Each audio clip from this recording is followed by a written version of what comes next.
Me essential. I'm not sure about that. But you're essential. That I can tell you. But all truck drivers can continue to have warm meals and hot showers, access to mechanics, and a place to park at night.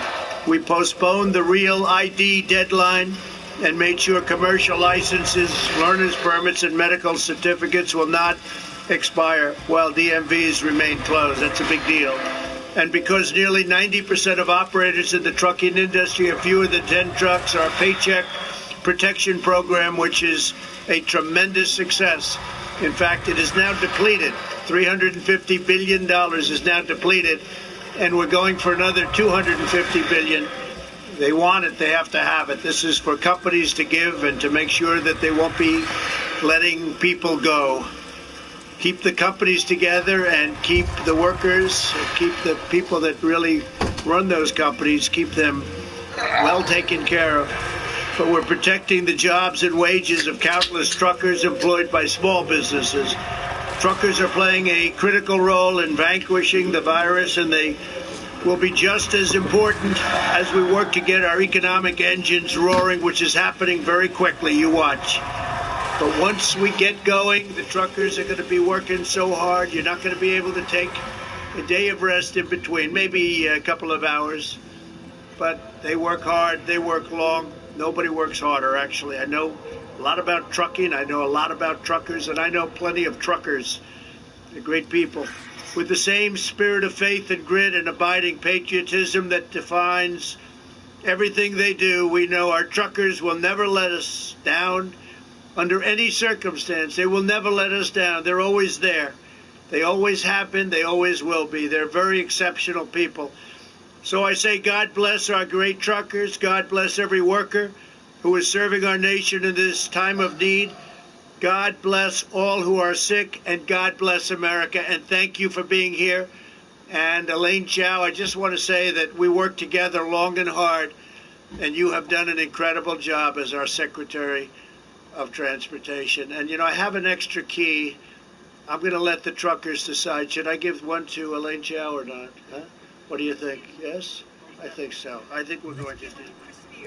Where is Chris? Where is Chris Spear? Come here, Chris.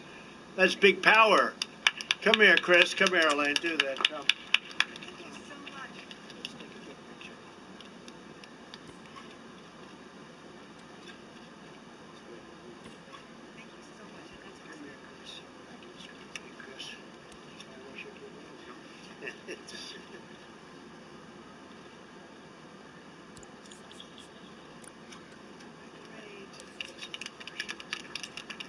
Thank you very much. Congratulations, everybody. Thank you. Thank you very much. Great job. Thank you very much. Thank you.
Oh my gosh.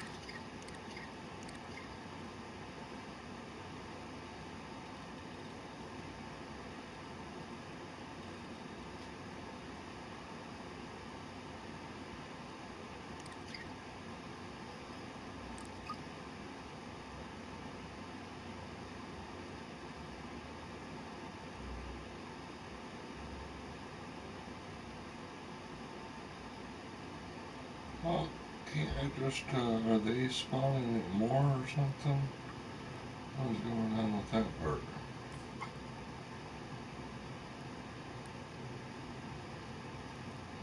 problem. I mean, what?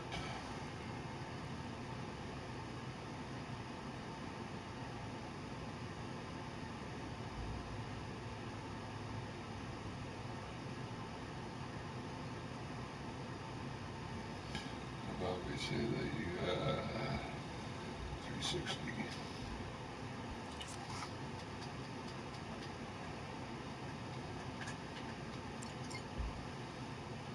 To complete time between emits.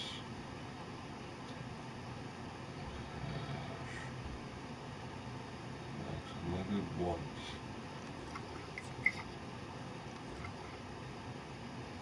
And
testing my timer to see how long this thing will last and how far I can get before it despawns, so I can know where to put a boss at the furthest range if I put a decent amount of fights in it, I suppose.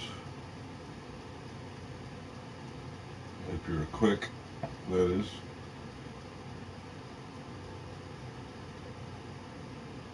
I mean, doing this, all you're doing is moving and shooting. Should be pretty easy.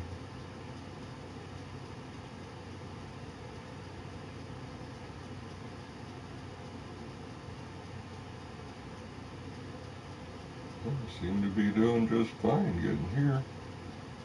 Nice.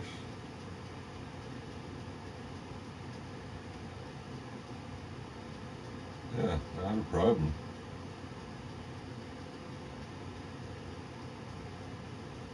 Not a problem. Let's see if I can make it back.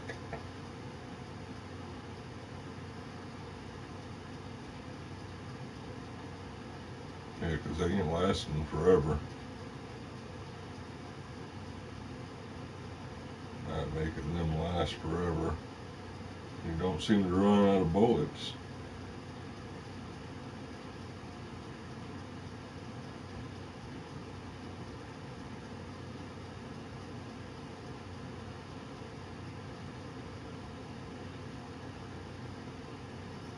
Uh-oh, not getting back up, are we?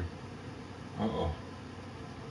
Guess that's the end of the line for this, unless I were to take him across like the hallway down the middle and then come back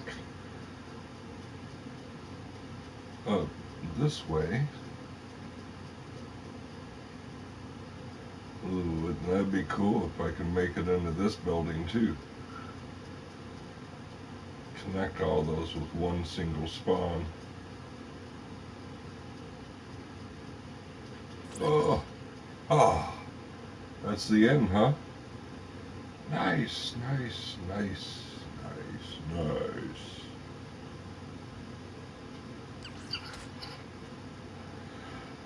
I like it. What's up, man?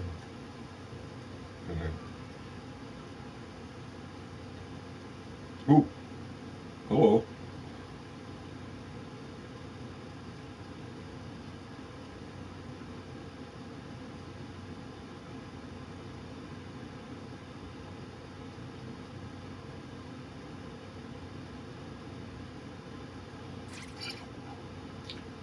Hello.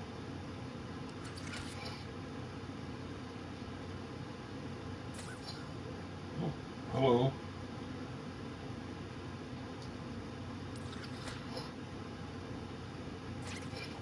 Oh, I see. Oh, very cool.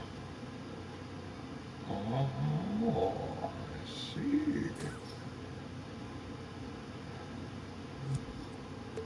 Edit. I am going to like that for this.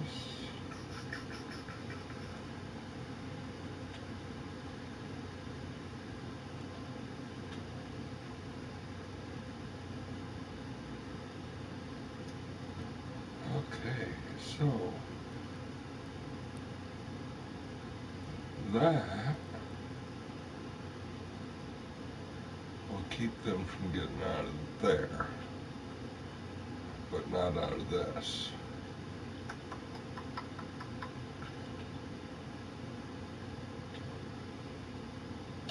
Definitely not out of this, and I don't want to keep them out of this. I like this.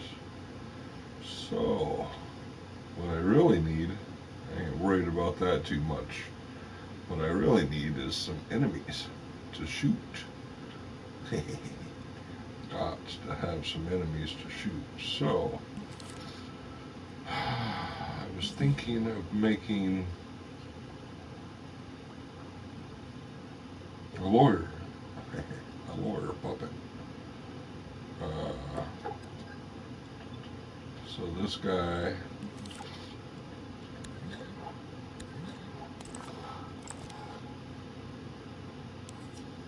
is going to be a lawyer, right? Lawyer.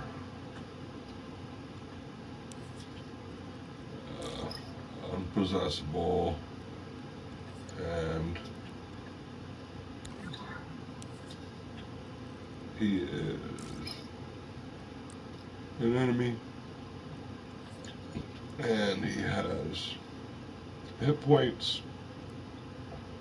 and he should, I'm thinking, have a follow behavior. I'm not sure.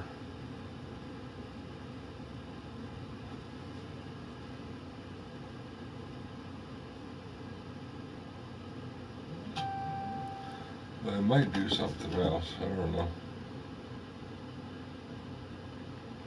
Probably can't. So I probably won't do that. I was thinking of putting him in a gun, doing a trigger so that he's always shooting and then, but I can't seem to get those things to work for me at all. Let me at least see if these guys will do anything. I mean, the attacking guys is the hardest part, just getting anything to attack.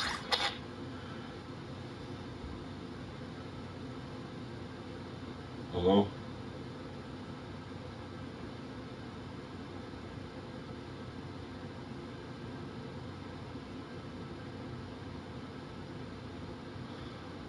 Not gonna do anything.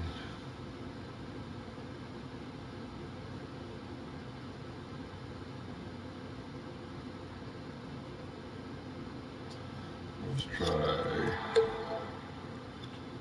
I don't know. What do we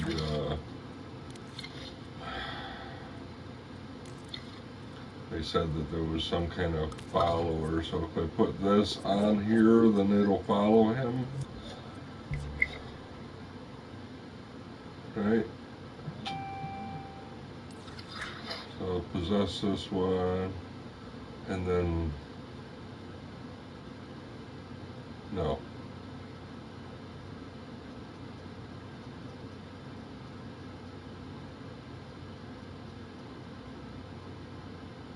No, but he responds. So. Okay, so edit. That didn't work. Target found, speed. Okay, so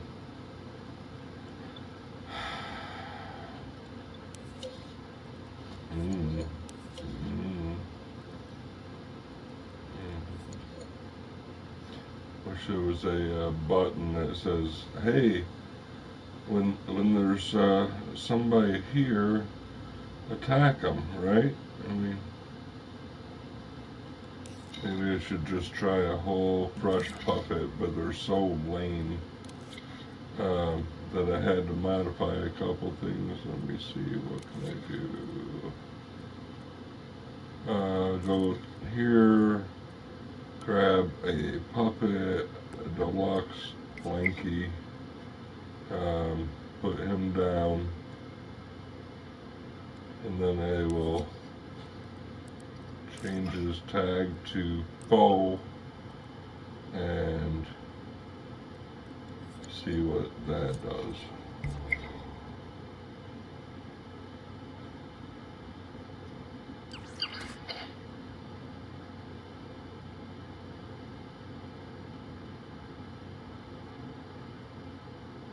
Nothing.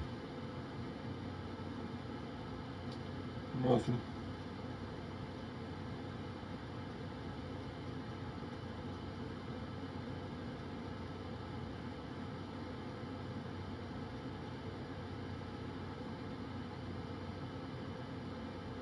Ugh.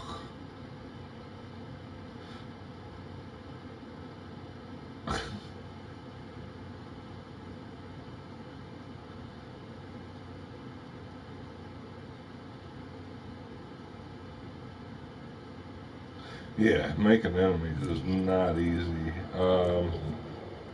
I don't seem to have any luck with that. I mean, my boss was horrible. He just pretty much moves around because I animated him to move around. There's no like, I can't figure that out. I don't know what to say. I'm sure that other people have no problem doing it. None. It's simple. And then they'll be like, "What's wrong with you for not knowing? It's right there. It's so easy." But yeah, you still, like I kind of got this guy doing it, but not really. I mean, his attack is kind of like, eh.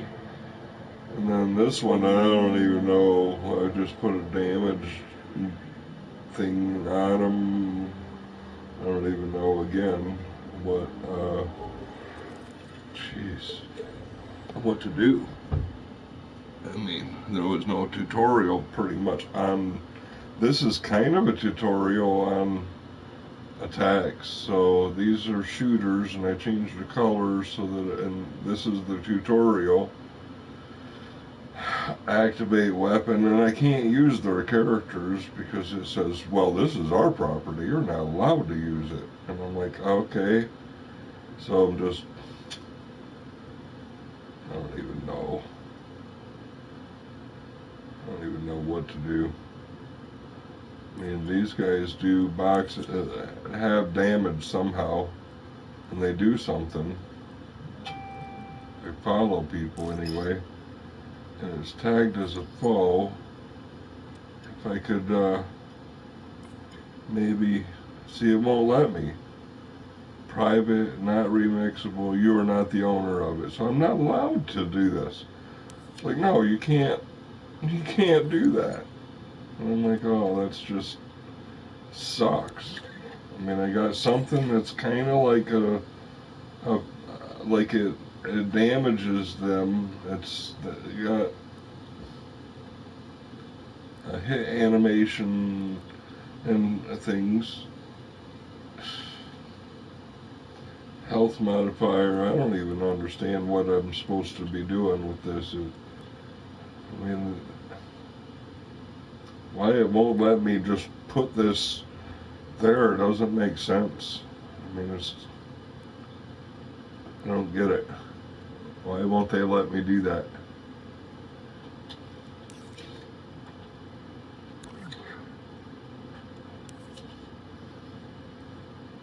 It's supposed to be a basic puppet,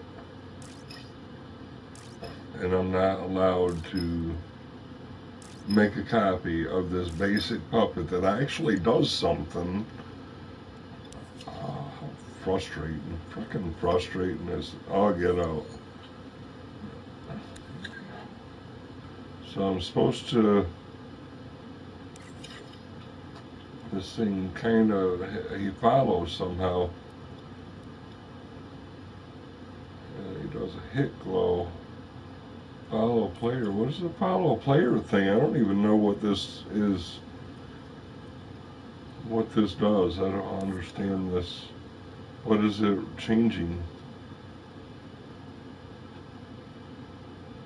It just don't even make sense. What is it changing?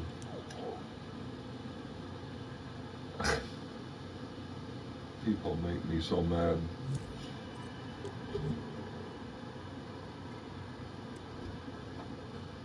And give me a tutorial. Here I'm trying to do damage just to get any kind of basic creature, anything, and they put it and make it so difficult. It's like they on purpose want to make it hard. What they want to do is have a fight in the stupid. I got guns now, and I got the guys to spawn, and now I want to give them something to shoot at. So this frickin' thing, yeah, this guy's hilarious. I was trying to get him to move around. Was not working. It's funny. But here. There you go, here to this. And I was trying to get him to be able to slap this guy, and it does this instead.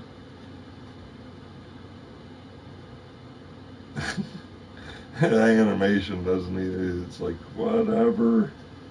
Trying to figure that out.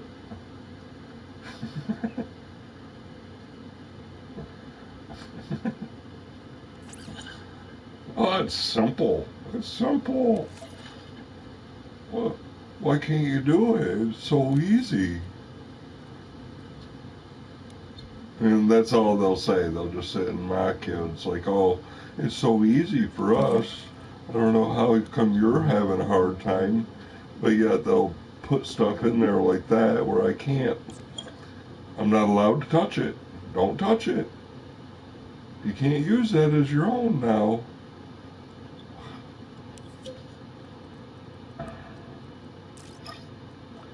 I mean, don't do anything. Don't do anything with it. No, I don't want him a friend. I want him a foe. Because he's a little annoying guy. It's super tiny. Who wants to be a tiny... Oh, kids. That's right, kids. And then they label this satanic crap to it with the devil horn signs. And I gotta change that every time because they gotta make sure to throw in the devil crap in there.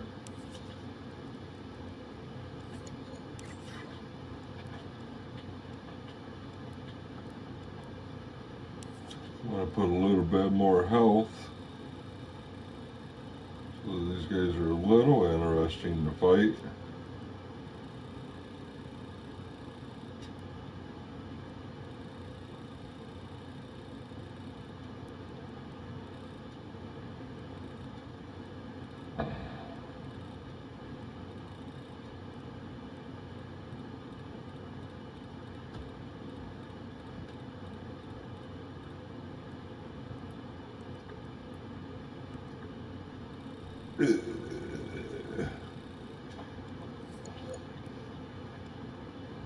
Creepy guy. Little creepy guy. We're gonna make the little creepy guy look even creepier.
to see if I gave myself enough time to kill all these spawns with the how much time the gun guy lasts.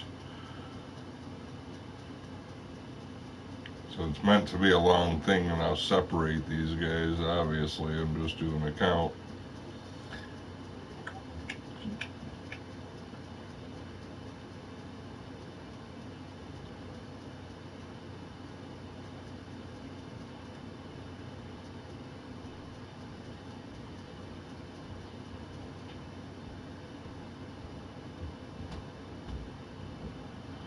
All right, next.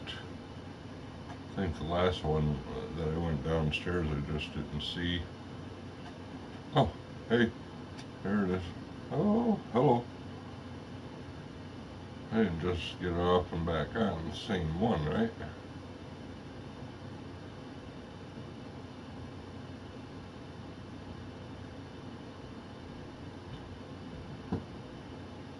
I think so.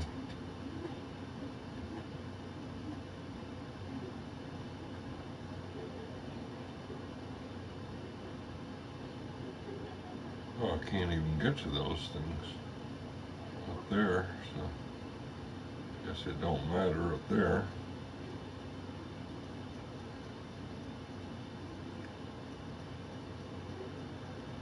Well, definitely had enough time to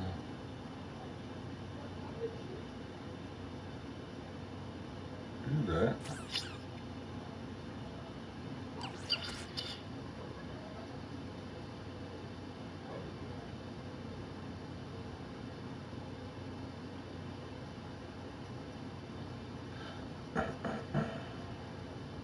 I'm gonna say clear all the guys in here, you know, and then I'll have a number, and then you'll have to find all the guys, and then I'll have rooms in here and blah blah blah.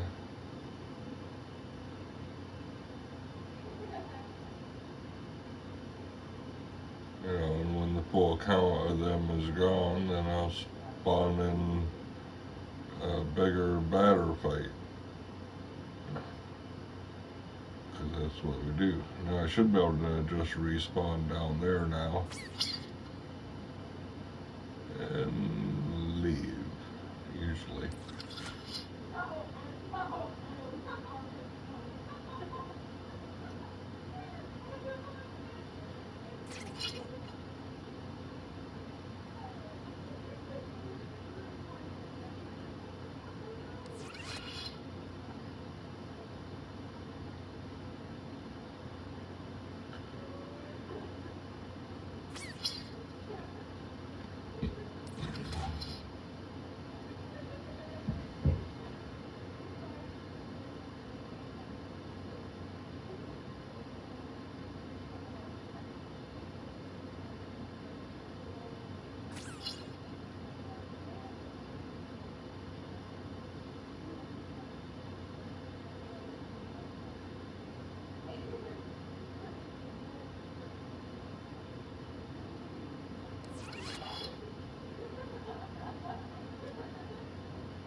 We've also got this multiplayer option. So if we remove this, so if we plug that into something, you can see it's actually a fat wire, which means it has these braided rainbow cable thing going on. That's because it's multiple values going through. So you can actually use a splitter to get at those individual values. So that type of fat wire is known as a player info fat wire, and this is the icon for it. And it'll give you different values out of these different, for the different players, if we have multiplayer on. So now if we go down here, because multiplayer is on, we can power this in a special way using a combiner. In the same mode, in player info mode.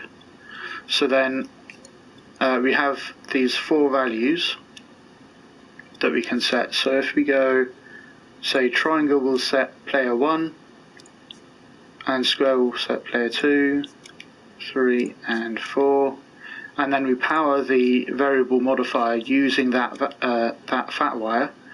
Only the ones that have values sending into them will be affected by this modifier. So if we put continuously and we set it to add 1, and while we're holding the right button, only that player will get that value added to it. And you put it to the when powered on mode. Now if I play time and I press the different buttons, then it only adds to that thing. So when I tap square, it goes to 2 and powers it only for player 2. And then when you get the value out, then it sends that special value for player 2. So you can have different values for different players, and those are restored if that player is actually playing. So if you store a value, if you store the number 5 while 2 players are playing, if you store the number 5 for player 2, if you go through a doorway into a different scene, then it'll get that value as normal. But if you disconnect player 2 and then go to that scene, it won't load that extra value. And if you use get, you can do the same thing. So if we set that to add again, and we turn this into a get modifier, we can use that value and it will split in the same way. Then we can add to them all in separately. Next is persist in dream, and this is the main reason you'll want to use a variable is so that you can remember things even when you leave the scene and go elsewhere, or if you leave the dream and come back later. So if we just set up a basic thing, so this will add 1, and we'll have a doorway going out when we push the touchpad. Okay, and we'll just display the value. And because this has persist in dream on, we can get it in different versions. So let's make it a scene. Cool, so if we just remix that, and I'll move the background so it's visually clear what's going on, and the rest will just stay the same. Save it as another scene. Now if we make a dream and we add those scenes in,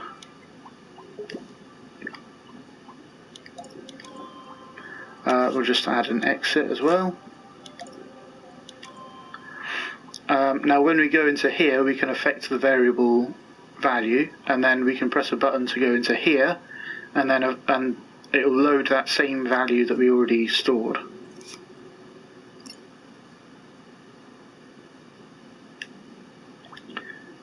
Okay, so let's play it in here. We go to play, and we press X a few times, so we've stored the value 6, and now we'll push the touchpad to go to the next scene, and it's loaded the value 6, and we can still affect it, and now we go out of the scene.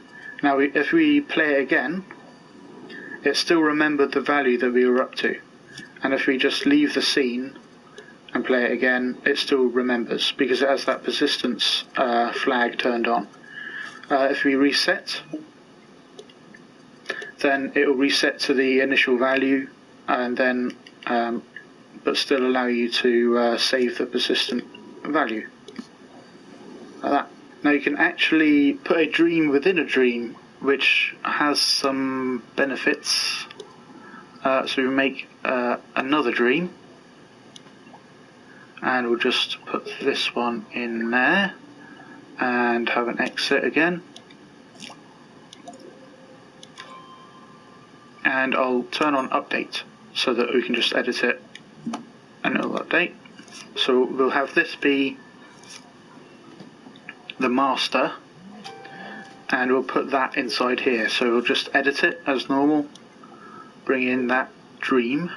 So first we'll go into this scene, and then we'll go into the dream, and then we'll just go out. Okay, so now we're in the scene version, and we'll add to it, and now we're on 5. Now we'll leave the scene, and we'll go to the dream version, and it still loads that value, and we can still edit it and start and so on. And that dream has another scene in it, I believe. Cool. And then we pop out in there. It's a bit confusing, and then we're out. So it works as if those scenes were in this, were inside this dream as normal, but we can kind of import whole games into this if we're the owner of this dream here, or we're a collaborator on it. But there's another setting. If we edit it and we turn on a dream within a dream, that means it's a link to the original dream. It's with its own persistent variables and scoreboards. So that means it won't be able to read the variables from here. It's like you're going out of this dream entirely and then loading up this dream separately. So now if we try it and we reset, we can play and add to it, and then we press the touchpad. We go into that dream, but it hasn't loaded it, and we get this tag down the bottom saying that we're in a different dream, basically. So it has its own separate variable, so we set it to 3, and now if we exit, then we go into here, you can see it saved something, and if we play, it's got that value that we set while playing that other dream, because we were actually playing this one, we were completely separately playing this. So I'm going to make a remix of this one that doesn't have the variable in it at all and just lets you exit. So we'll just put this at a different angle and we'll go out. So this one doesn't have any variables in it whatsoever, and we'll remind ourselves there's no vars in here. So I'll add that in there. In the middle, I'll have that one over there, and I'll have that one over there, so we can hook those up. So this one has a variable in it, this one doesn't, and this one has a variable in it, and this is to show that you don't need to have the variable in every scene in your dream or something. So for it to work, so this is set to 6. Now we're in a non-variable space, and then we go to the next scene, and it's loaded in 6 just as normal, and then out. Cool. So the way it knows to load the correct variable is if it has the same name and the same persistent dream is turned on. If that isn't turned on, then it just won't load the variable and it won't set the persistent variable. If it has a different name, then it will be looking for a different name. But you can have, it seems you can have different values for these things and the initial value, and that all works just fine. So the way it considers a variable gadget in one scene to be similar to a variable gadget in another scene is the name and persistent dream. Right, another thing you can use is force reset. This means when this variable is loaded, it actually resets the variable to the initial value when it comes into this scene. So we can add to it by pressing X as normal, and we got to 11, and then we go to the other scene, but the other scene has that force reset turned on, so then it stores that. But if we still change it to 6, for example, and then we exit the dream, we can go and play from this scene, and it's still set to 6. So it's not become unpersistent or anything. It just, when it gets to that scene, it sets it to its initial value. So let's use a controller sensor in remote controllable mode, which means we don't have to possess a puppet or anything. And I'll use triangle to power that modifier. So every time we press triangle, it'll add this value. So play mode, and then I'll press triangle a few times. Now we're on 180. If we pause and rewind, it resets to the value it already had. However, if we turn off restore value on rewind, and then try it on 150, and then it keeps that value. It also gives you these special pulse signals for increased and decreased. Each time you press X, we'll add 1, and each time we press triangle, we'll subtract 1. Right, so if we look at this interface, we can see when these flash and things. So now if I press X, it's adding, and you can see the current value down there. It's adding 1, and triangle, it's subtracting 1. And it's also pulsing out a value down here. I'd like to thank Xcantaloupe, Colvitza, DeadMC, and all of my other supporters for making this tutorial possible. Check out tapjars.com to find out how you can support me in helping Dreams creators. Thanks for your consideration, and I'll see you in the next one.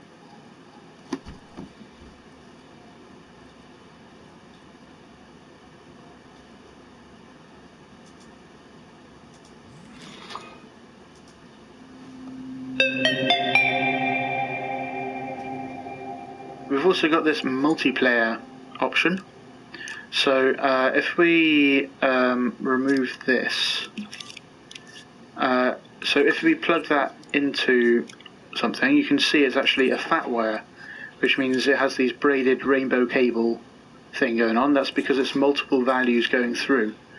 So you can actually use a splitter to get at those individual values. So that type of fat wire is known as a player info fat wire, and this is the icon for it. And it'll give you different values out of these different, for the different players, if we have multiplayer on. So now if we go down here, because multiplayer is on, we can power this in a special way using a combiner. In the same mode, in player info mode. So then we have these 4 values that we can set. So if we go, say triangle will set player 1, and square will set player 2, 3 and 4, and then we power the variable modifier using that fat wire. Only the ones that have values sending into them will be affected by this modifier. So if we put continuously and we set it to add 1, and while we're holding the right button, only that player will get that value added to it. And you put it to the when powered on mode. Now if I play time and I press the different buttons, then it only adds to that thing. So when I tap square, it goes to 2 and powers it only for player 2. And then when you get the value out, then it sends that special value for player 2. So you can have different values for different players, and those are restored if that player is actually playing. So if you store a value, if you store the number 5 while 2 players are playing, if you store the number 5 for player 2, if you go through a doorway into a different scene, then it'll get that value as normal. But if you disconnect player 2 and then go to that scene, it won't load that extra value. And if you use get, you can do the same thing. So if we set that to add again, and we turn this into a get modifier, we can use that value and it will split in the same way. Then we can add to them all in separately. Next is persist in dream, and this is the main reason you'll want to use a variable is so that you can remember things even when you leave the scene and go elsewhere, or if you leave the dream and come back later. So if we just set up a basic thing, so this will add 1, and we'll have a doorway going out when we push the touchpad. Okay, and we'll just display the value. And because this has persist in dream on, we can get it in different versions. So let's make it a scene. Cool, so if we just remix that, and I'll move the background so it's visually clear what's going on. And the rest will just stay the same. Save it as another scene. Now if we make a dream and we add those scenes in,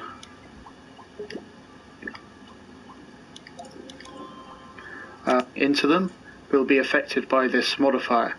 So if we put continuously and we set it to add 1, and while we're holding the right button, only that player will get that value added to it. And you put it to the when powered on mode. Now if I play time and I press the different buttons, then it only adds to that thing. So when I tap square, it goes to 2 and powers it only for player 2. And then when you get the value out, then it sends that special value for player 2. So you can have different values for different players. You can't learn if you don't explain the one step prior.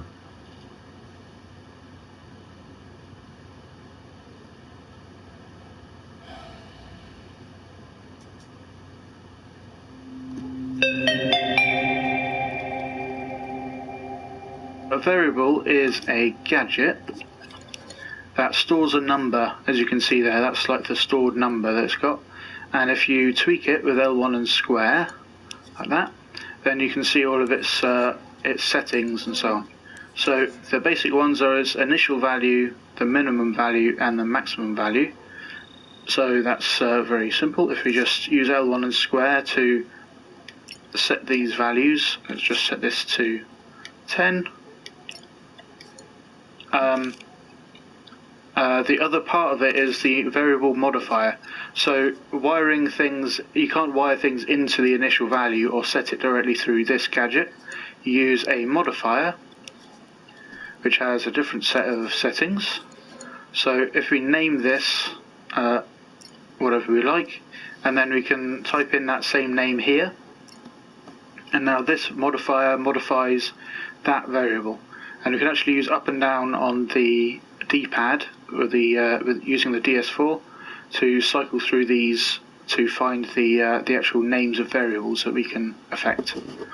So now this variable by default is setting the value. So if we just do that, we'll use a switch, which can just turn stuff on and off like that.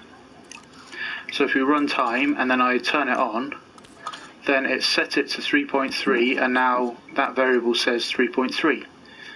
If we set it to add mode instead, it will start at the initial value as we set up here. If we just set that to a different value. So it starts on 0.6, and we're going to add 3.3. So now we're on 3.9, and each time it's powered, because we're on this when powered on mode, each time it's powered, then it adds that value. But then when it gets to this maximum value, it stops and just stops at the maximum, which does that make sense? You can add negative numbers as well. So if we just reset these values, so every time I power it, it'll add a negative number, which means it subtracts 4.9. Why is like that? Reset. So if we have, let's have this one. If we copy that, then we can use this one to reset. So now if we play time, we can use this one to subtract 4.9, and then we can use this one to reset it to the initial value. So if we do that, then it resets it to 0. If the initial value was 8.6, then this would subtract it. Now we're on minus 6.10, and then we reset it to that initial value of 8.6. the difference between when powered on and continuously while powered can affect how your game works. So if we set this to continuous and then we power it, then it's subtracting that value every frame, which means 30 times a second. While this is powered, it's subtracting 4.9. So if we make that a smaller number, if we make it add 1 and we play time, then it's adding 1 to this value every frame. This also works for these other values. So if we go and use set, this is going to set it to minus 4.9, continuously setting it to minus 4.9. The add operation happens last, so it's setting it to minus 4.9 and then it's subtracting this constantly every frame as well, so, or adding this every frame as well. So if we use the reset mode and we had this adding some value all the time,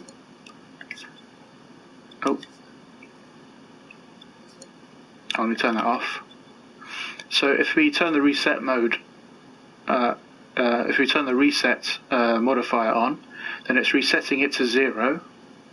And if we don't power this, we can see it's resetting to 0. But then after that, it's setting it to 2.7, or adding that value. And then when we turn this off, it's no longer resetting, so it's just letting it add continuously, which is just like a tiny little nuance I noticed. The get mode just gets that value, so there's no point like powering it or anything, because it will just get that value. It won't affect the value in any way. So if we use a number displayer and we use the variable value, not this operation value, variable value, so it's displaying the same number as we're getting on there, just as you might expect. So you can get the current value also just from the modifier, or from the variable itself, and display it in the same way. And of course, if you don't plug anything in, you can just leave it powered and it'll do its thing, or you can unpower it and it won't do its thing. I'd like to thank Mobius TT, Shadow of Callus, WordSense, and all of my other supporters.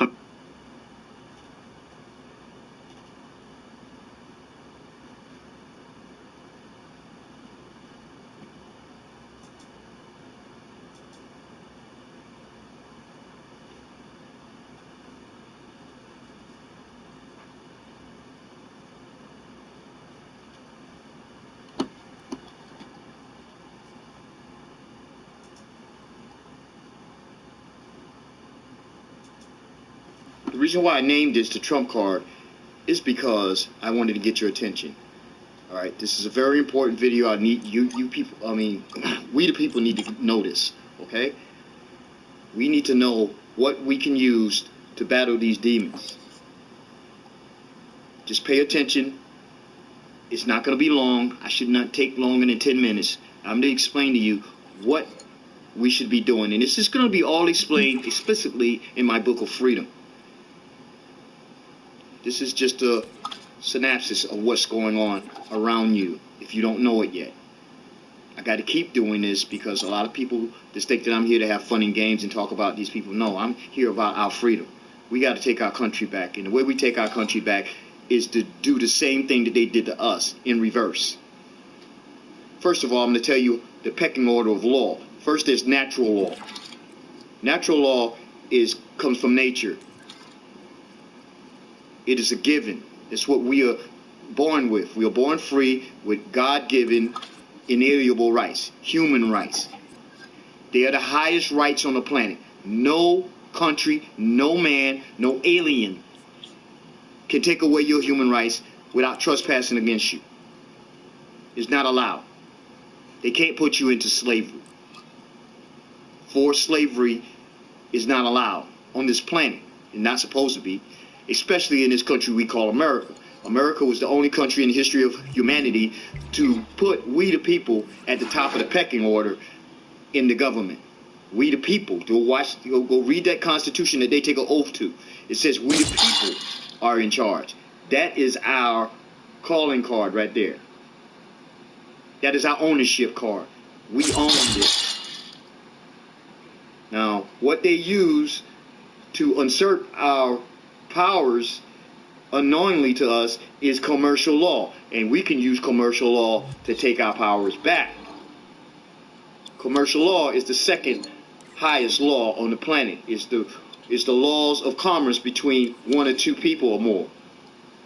And it could be exchange of ideas, exchange of goods, whatever. That is basic commercial law. And under commercial law is the law of contract, where everything must be done in agreement. You just can't make a law and say, I'm going to put this law on you, and people don't agree. It is done by the consent of the people that the law is made for. And we have to agree to it. If we don't agree to it, we don't have to. Especially if it's an unnatural, inhumane law, we don't have to listen to it. And our employees cannot put any of these laws on us and expect us to follow it, because we are not agreeing. We do not consent to that. It's the simple contract. Contract has to have the meeting of the mind of one or two people, the meeting of minds, and they have to come to an agreement. Anything that's not in that contract cannot be enforced. Now we come to the Constitution, which is a contract between we the people and our employees. It's a simple contract. I don't know why these lawyers, they're not really lawyers, they are criminals, most of them, who's telling you that you have constitutional rights. That's why you have people in Commonwealth states, when you tell them, hey, somebody violated my constitutional rights, they're going to laugh at you. It's human rights that they're violating. No one can violate human rights. No judge, nobody. No government, first of all, the government is just a social construct. There's people in the government that's using the government to come against you. That's who we go after. Each individual that's trying to take away your human inalienable rights away from you. Now, how they do this, they did it very slickly. You got to give them a little bit of credit. They were very smart. They knew that the government couldn't rule over sovereign people, so they had to make sure that they had a way to get around that. So what they do, especially when the bankers came in and took control of the United States, which is our corporation located in Washington, D.C., 10 square miles. That's only where the United States exists, right there. They took control of our United States, bankrupted, and now they have made us basically nothing but debt slaves, thanks to criminals and crooks who gave it to them. Now, under the original contract law and on the ownership clause of us, we the people, our employees don't have a right to give our country to nobody. So everything that they did with that Federal Reserve Act, by giving our country over to a bunch of private bankers to rule over our money and make our money, it was unlawful from its inception. We didn't give them, if the American people knew that that was happening, and there was a few Americans that didn't. I heard that the main ones that was going against it, they died on the Titanic. Kind of convenient, right? And they were the three richest Americans at the time. So go look that up. But regardless, what they did was use that Federal Reserve Act to steal and rob our gold and silver and then bankrupt our country. And I'm sorry, but after the bankruptcy, you know, with commercial law, whoever is the owner of the bankruptcy, you know, basically controls that corporation, which is the United States. So, this is how we have found out how to get back our inalienable rights and our sovereignty. We use commercial law back against them. We have something we call an affidavit. And an affidavit has been used for over, 6,000 years to settle disputes between two parties, two or more parties. An affidavit of proof will have to be, you could send an affidavit of proof, like let's say this governor that says you don't have the right to assemble doing this executive order that he wrote, which is not a law, it's an executive order. You don't have to obey that if you don't want to. That's like forcing you into slavery. Can he force you into slavery? And he's acting outside of his what? His contract, his oath of office. So you would write an affidavit of proof of claim that you took an oath of office. And he would have to produce an oath of office that was written and he sworn on it. If he didn't, then it's null and voided. If he did, it's null and voided, because then he'll have to admit that he has to uphold the Constitution that he took an oath to. Proof of claim that you can force any of us into slavery. You know that he can't do that. So what is he going to say? Well, I can't do that. Well, boom. Well, then take away the executive order with that. Only thing they can do is give you suggestions. That's what they're supposed to do. Hey, this virus is bad. We suggest that you stay away from each other and put on masks. He can't order you to do jack. You are not his slaves. Matter of fact, you are his bosses. They're your servants. They know this, but you got to act like it. We the people. Remember, the first clause, we the people. It didn't say we the governors. It didn't say we the president. It didn't say we the Congress people. It said we the people own this country. That is a contract. They cannot go outside of that contract and put whatever they want to in it. Imagine me making a contract with you, and then you come back and I done put all type of other stuff in it. That contract is null and voided. And then I'm null and voided for using that. And I could be sued. That's what we use. So, what they do is very elaborate. What they do is create a entity that with a name that looks like your name, sounds like your name, and they create a corporate entity, and they create that and they give it a number, the TIN number, the tax identification number, or you call it a social security number, and they create an entity that the government controls. It only controls that, and what they do with that is they borrow money from the crooked bankers, fiat money. You don't know this. They're doing it behind your back, which is a crime in itself. So what they do is create that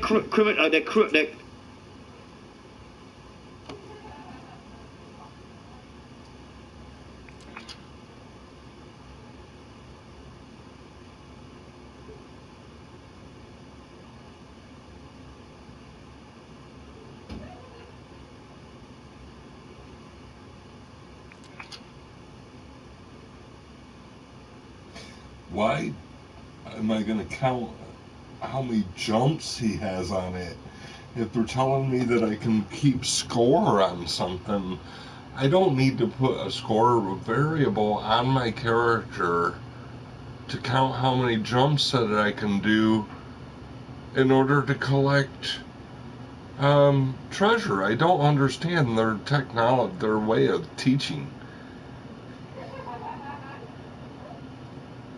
Connect the it doesn't even they don't even make it. Nip into test mode and possess the puppet and do some jumping. And then that's the end. That's the end. Oh my gosh.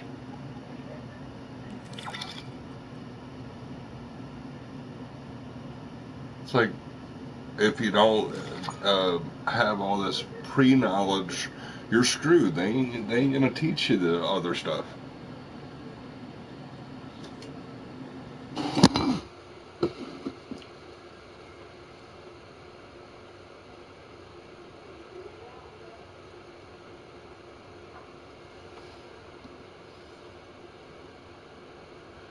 Yeah, okay, use it with the variable modifier for stuff like hits taken, items collected, enemies killed, and so on. Okay, give me an example how I can do that without telling me to jump.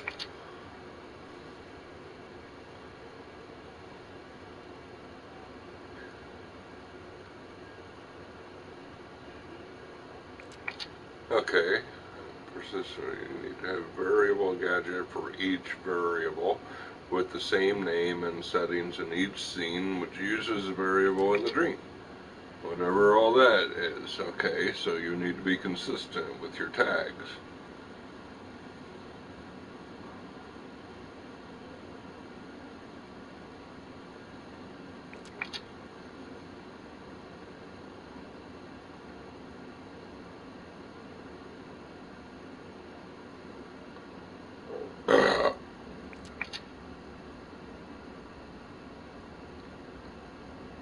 Oh my gosh, they did the jumps again.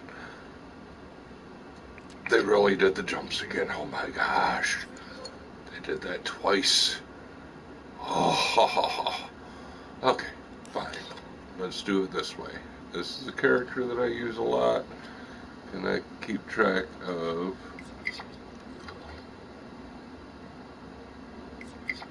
Since he's right here.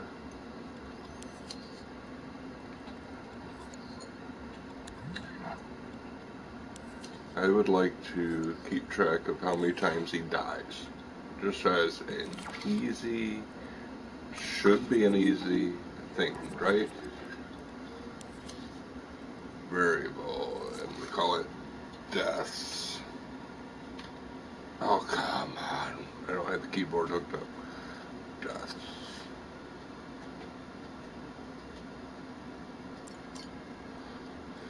Okay, so I got deaths.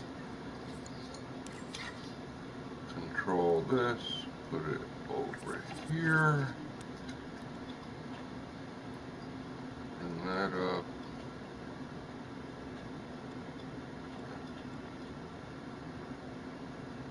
Okay, so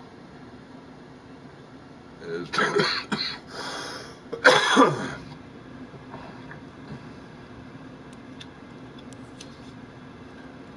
oh, then I need a score modifier, I believe.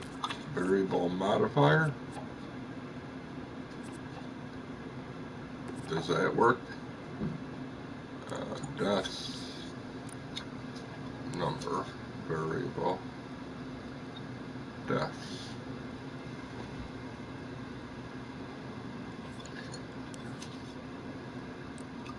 Persistent and dream. Yes, multiplayer.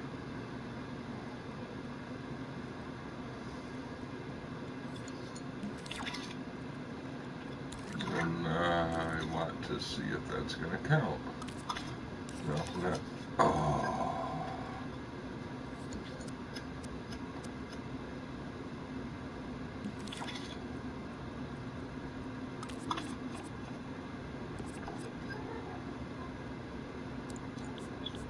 Value.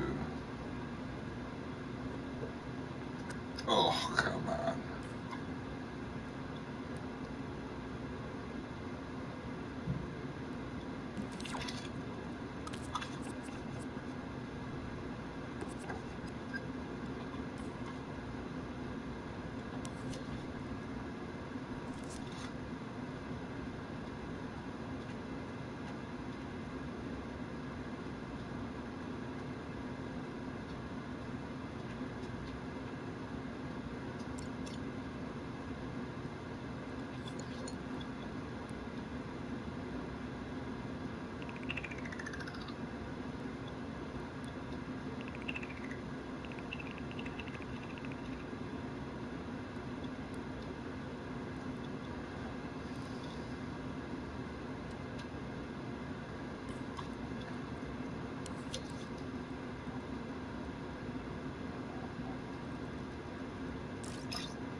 Let me see.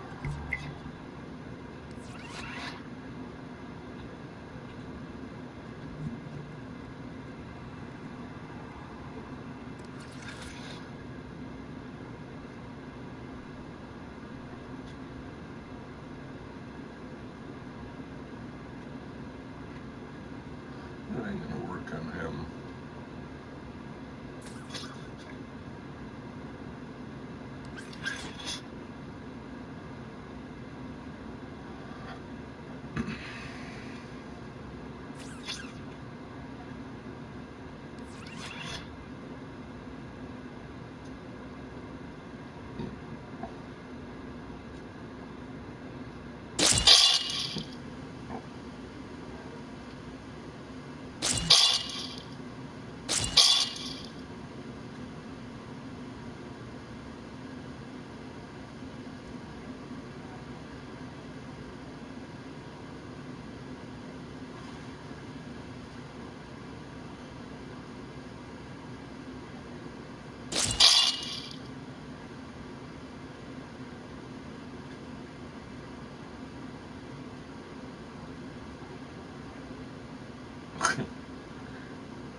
trying. He's not dying that easy.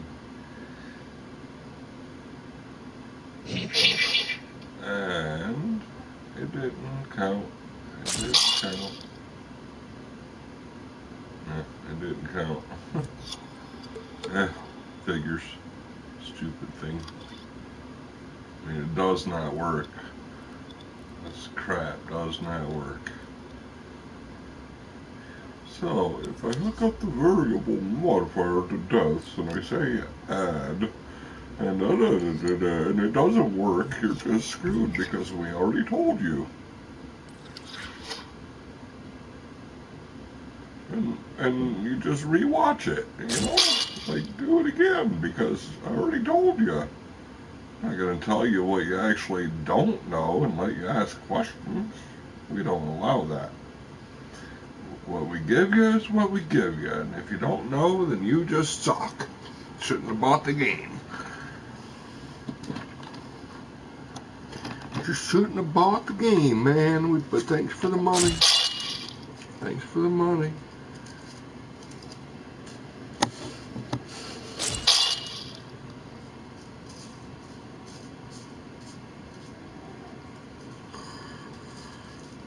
Thanks for the money, man. It's hard to die in this, isn't it?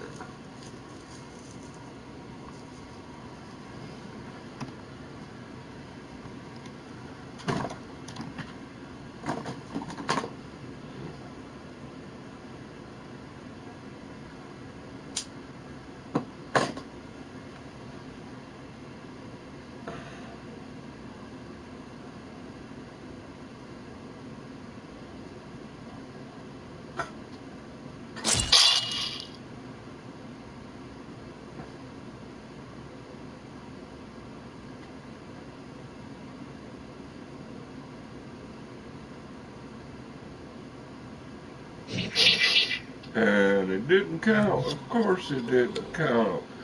Because you didn't do it right, man. You just didn't do it right. You just, you know, if you didn't do it the way we do it, then it ain't going to work, man. It don't work for you. It works for us. See how that goes? Huh?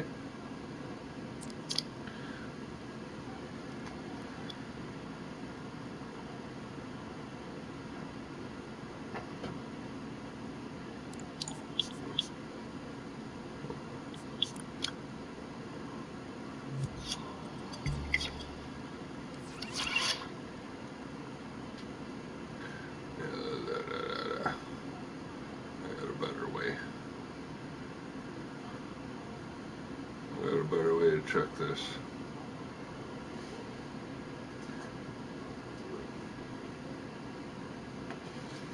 That's why it's called Broken Dreams. Because everything that I try to do in here ends up broken anyway. It's like, oh, I have a total deaths. It don't work. I tried.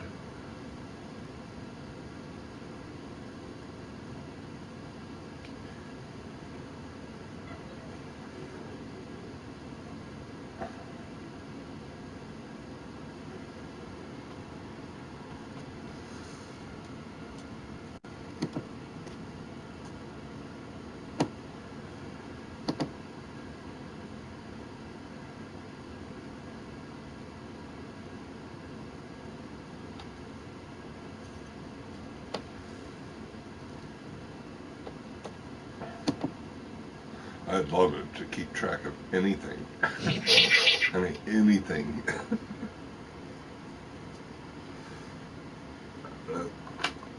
I mean, just even during it, I've been trying to get calculators and anything to where just any kind of tracker at all. Just, nope, not gonna work. Nope, not gonna work. No idea.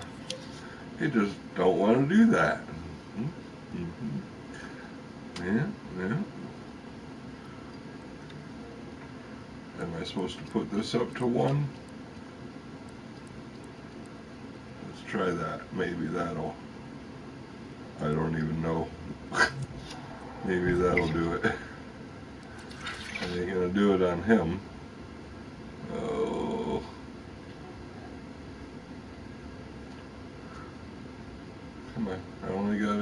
this one guy.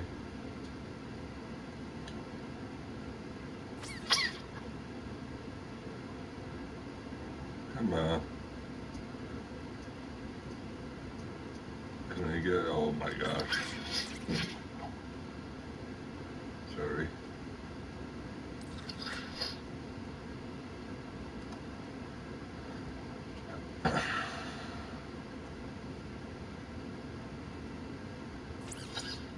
There you are. Oh.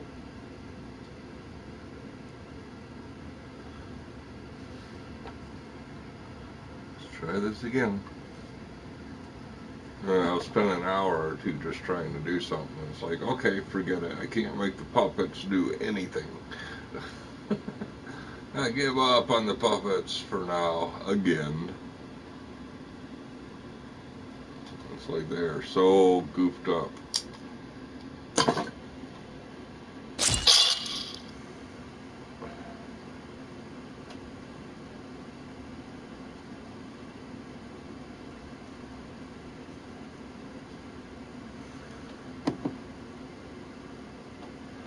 Yeah, keeping track of deaths would be great.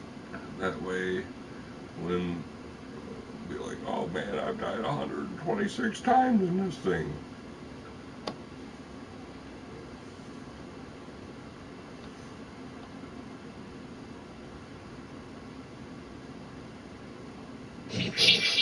And of course it didn't do anything.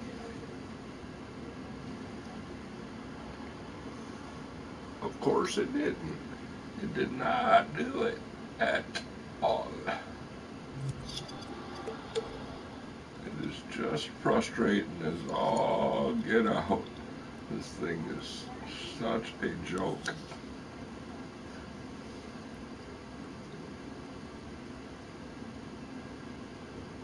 Okay, current value is supposed to be going there. It's on deaths. This is supposed to be modifying deaths by 1. And I got it when it has no health. Put it back on the death thing, I suppose.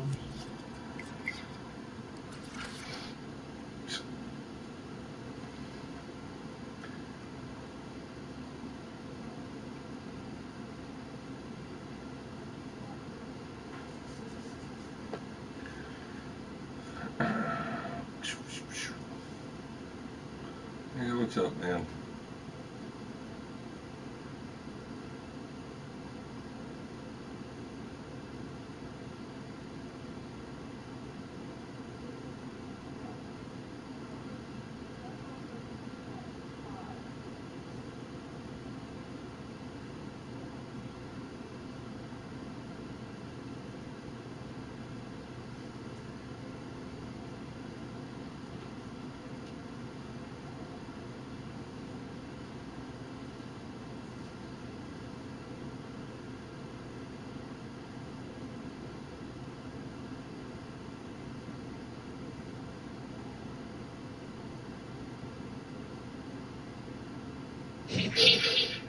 And it didn't keep track of it. And current value increased. And of course not. Of course it don't want to work.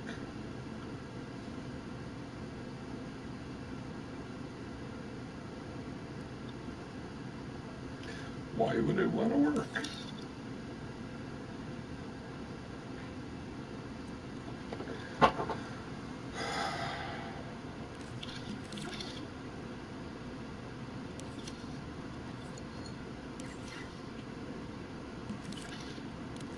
Can I get anything to work on this frickin' game? Oh yeah, that's right. No! No! So if I have a score, and then I have I want to name that score deaths. I'm going to try it a different way.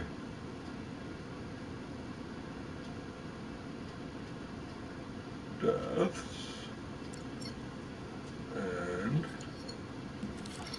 I want to give it a variable. Then I want to have a modifier, and then I want to have a number displayer, and then I want to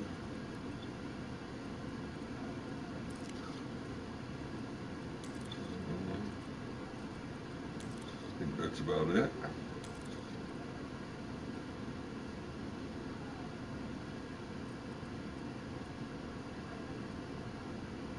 Score modifier is going to go on him. Right? I want to know how many times he dies. So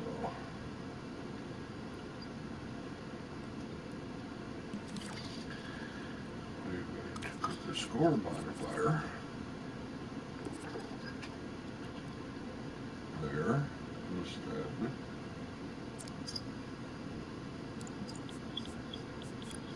Okay, deaths. And we're going to add 1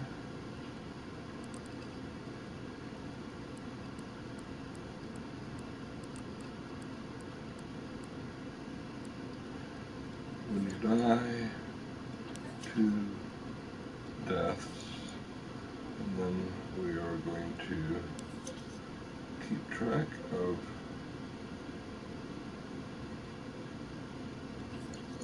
that somewhere. Oh, I really don't know. Just what in the world? That is so frustrating. I would like a troubleshooter on this. It would be nice. So now I got 2 number displayers. If I can get anything to track it, then I'll clean it up. Just so tired of not getting it to do anything. I mean, number displayers like crazy, sure, but keeping track of anything? Okay, let's try this again.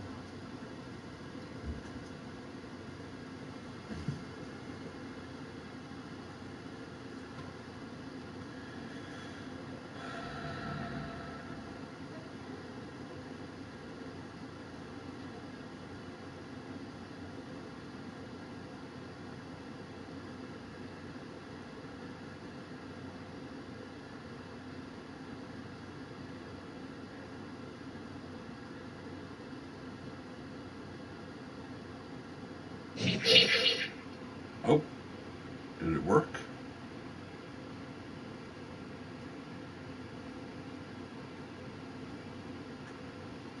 Why is that one up there though? The other one. So, have an extra number displayer. The other one worked.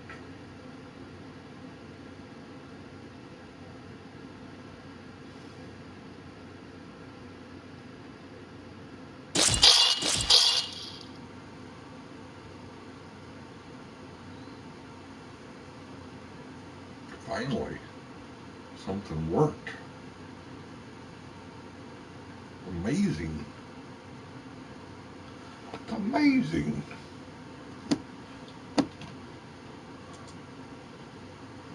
I mean, a little bit, it worked a little bit. Something.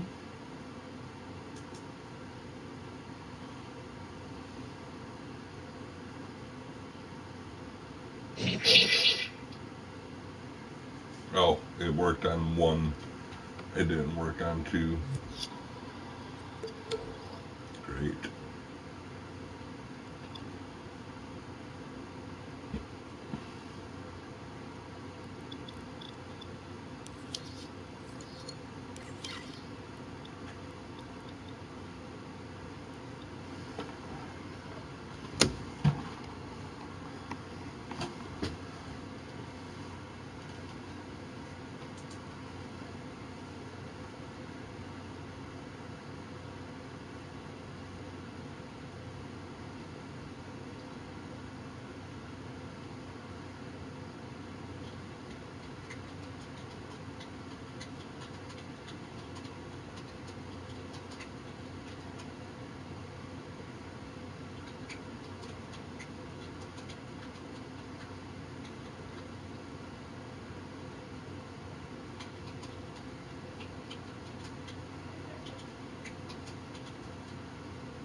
Jesus answered, "A person who has had a bath needs only to wash his feet. His whole body is clean.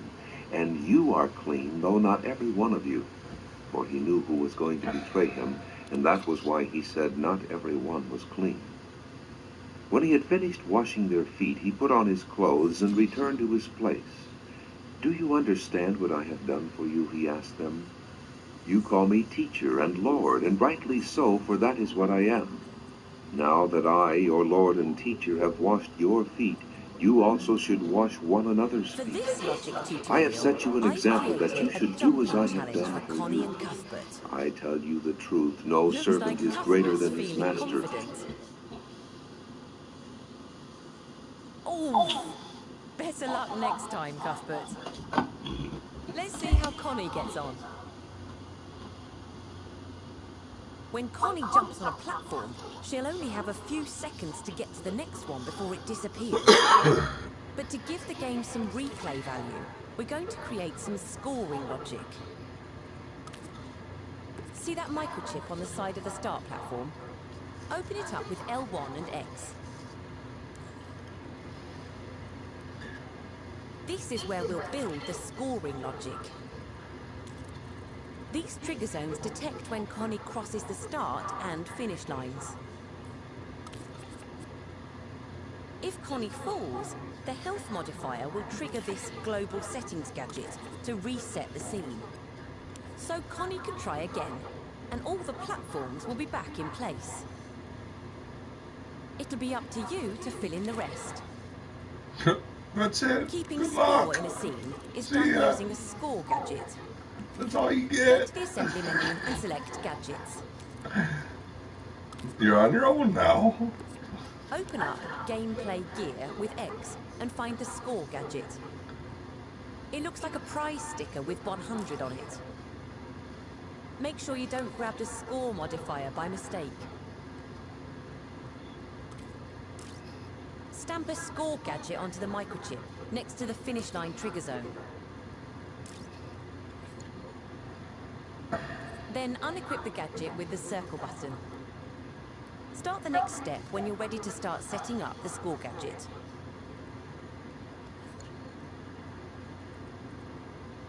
Well, I was trying to figure out what you had going on up here still. Next to the finish line trigger zone. Then unequip the gadget with the circle button. How about we try the whole thing again, because they got something going on up here that I don't even know. Looks like Cuthbert's feeling confident. Kind of irritating me. Oh, better luck next time, Cuthbert. Let's see how Connie gets on. When Connie jumps on a platform, she'll only have a few seconds to get to the next one before it disappears. But to give the game some replay value, we're going to create some scoring logic. See that microchip on the side of the start platform? Open it up with L1 and X. This is where we'll build the scoring logic. So we gotta start. These trigger zones detect when Connie crosses the start and finish lines. If Connie falls, the health modifier will trigger this global settings gadget to reset the scene. So Connie can try again, and all the platforms will be back in place. It'll be up to you to fill in the rest. Keeping score in a scene is done using a score gadget. Go to the assembly menu and select Gadgets. Open up Gameplay Gear with X and find the score gadget. It looks like a prize sticker with 100 on it. Make sure you don't grab the score modifier by mistake. Stamp a score gadget onto the microchip next to the finish line trigger zone. Then unequip the gadget with the circle button. Start the next step when you're ready to start setting up the score gadget. So my star is going to be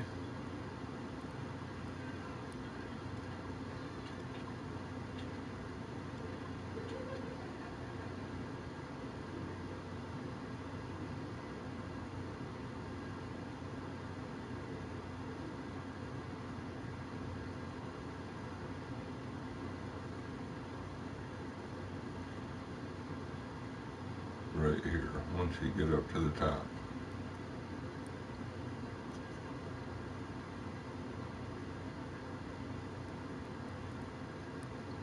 Right, that's my start. Come on. Ugh. Okay, so there's my start.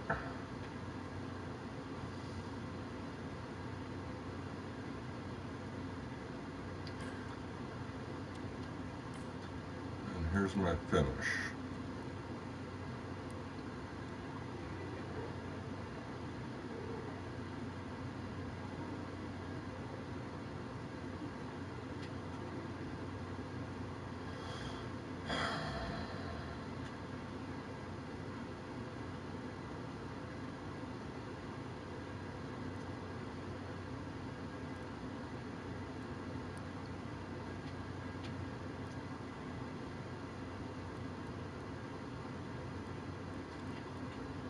Okay.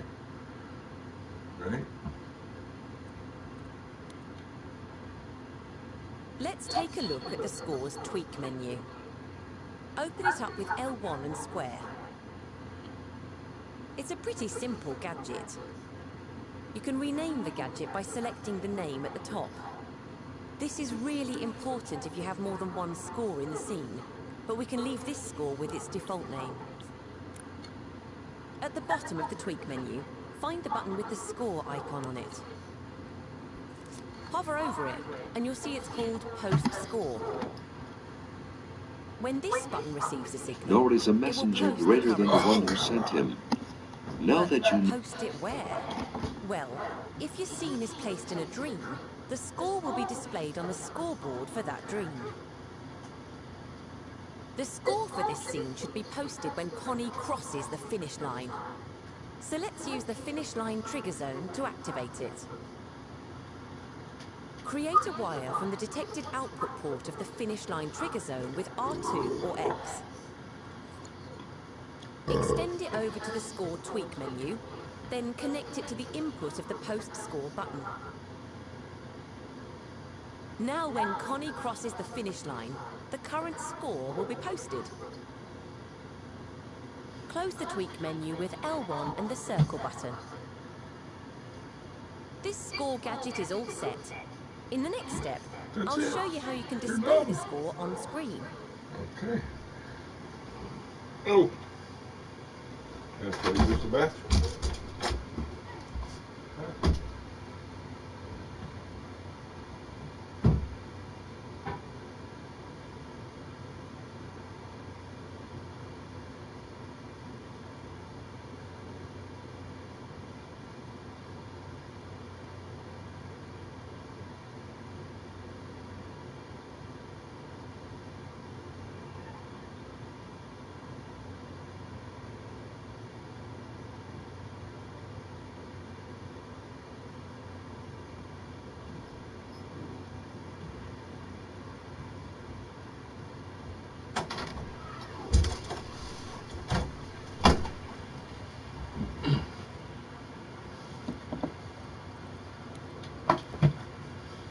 It's all well and good being able to post a score, Well but we and good. also want to be able to see it while we're playing. Of course. Well, I have a gadget that can help with that. By adding a number displayer to the logic, we can keep a live count of the Nice. score. Yeah, I like them. In the assembly menu, select Gadgets. Close the gameplay gear section with the circle button. The number displayer lives in movers and outputs. Lives. Its icon is a screen with some numbers on it. Like it's alive. It's Select it with X.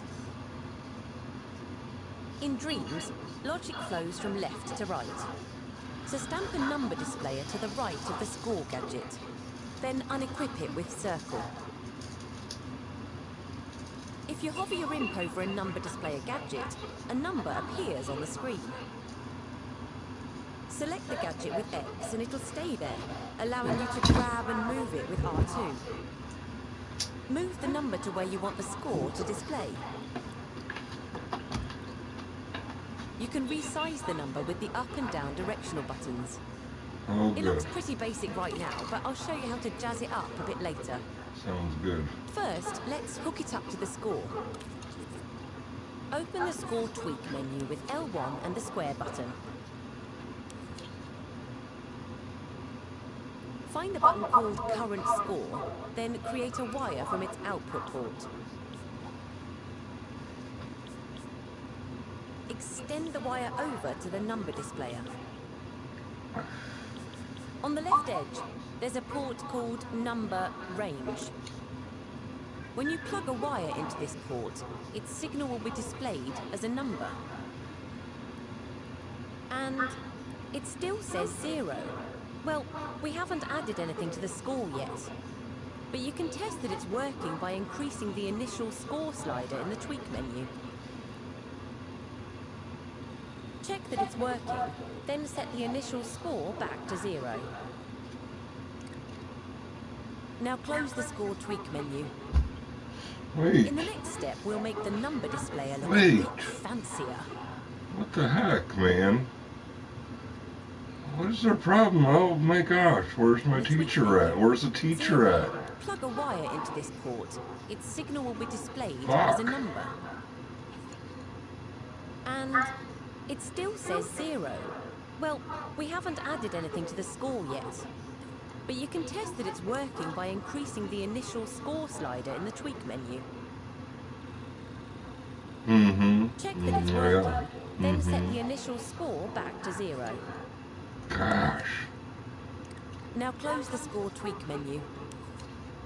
In the next step, we'll make the number displayer look a bit fancier. See, that's what pisses me off. Right there. They're like, oh, check and see if it's fucking working. Okay. It's not. And then she just moves right the fuck on. It's all well and good being able to post a score, but we also want to be able to see it while we're playing. Well, I have a gadget that can help with that. By adding a number displayer to the logic, we can keep a live count of the score. Yeah. In the assembly menu, select Gadgets. Uh-huh. Close the gameplay gear section with the circle button. The number Oh, displayer lives in This movers just and pisses outputs. me right off. Its icon is a screen with some numbers on it. What in the fucking Select hell, it with man? X. In Dreams, logic flows from left to right. So stamp a number displayer to the right of the score gadget. Then unequip it with Circle. If you hover your imp over a number displayer gadget, a number appears on the screen. Okay. Select the gadget with X and it'll stay there, allowing you to grab and move it with R2. Okay. Move the number to where you want the score to display. I got it where I want it. You can resize the number with the up and down directional Okay. buttons. It Cool. looks pretty basic right now, but I'll show you how to jazz it up a bit later. I know, I like jazzing it up. First, let's hook it up to the score. Open the Yeah, that'd be score great. menu with L1 and the square button. Oh, one and square. Find the button called Current Score, then Uh-huh. create a wire from its output port. Uh-huh. Extend the wire over to the number displayer. On the left edge, there's a port called Number Range. When you plug a wire into this port, its signal will be displayed as a number. And it still says 0. Well, we haven't added anything to the score yet. But you can test that it's working by increasing the initial score slider in the tweak menu. Check Yeah, the well, Then fuck. set the initial score back to 0. Now Oh close my the score gosh. tweak menu. What is their fucking In the problem? next step, we'll make the number displayer look a bit fancier.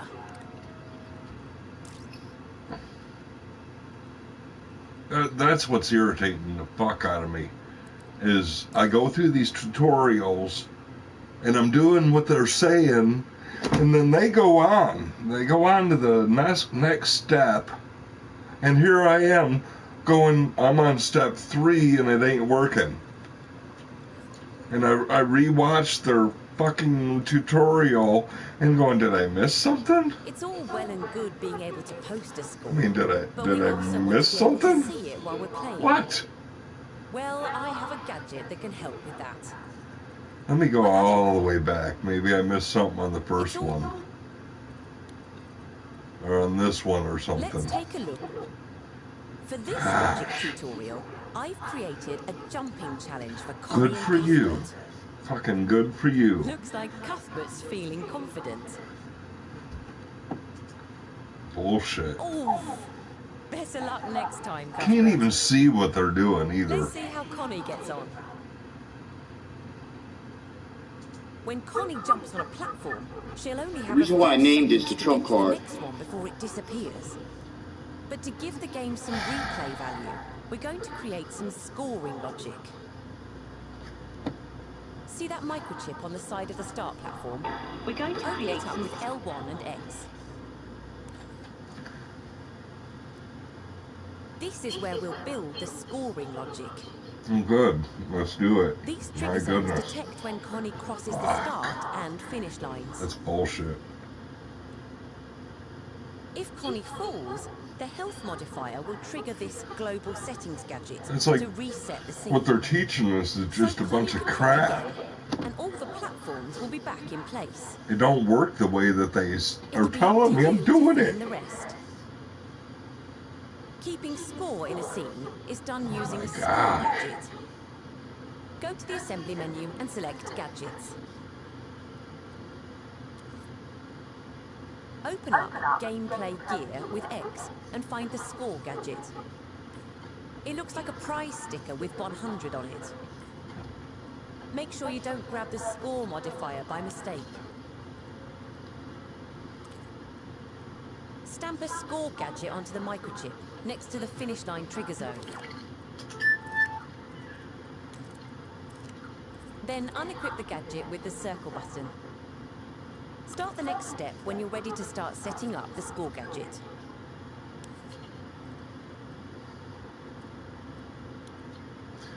Okay. Let's take a look at the score's tweak menu. Open it up with L1 and square. It's a pretty simple gadget. You can rename the gadget by selecting the name at the top.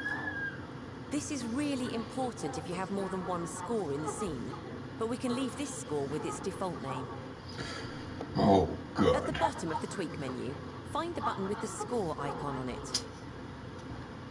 Hover over it, and you'll see it's called Post Score. When this button receives a signal, it will post the current score. But post it where? Well, if your scene is placed in a dream, the score will be displayed on the scoreboard for that dream.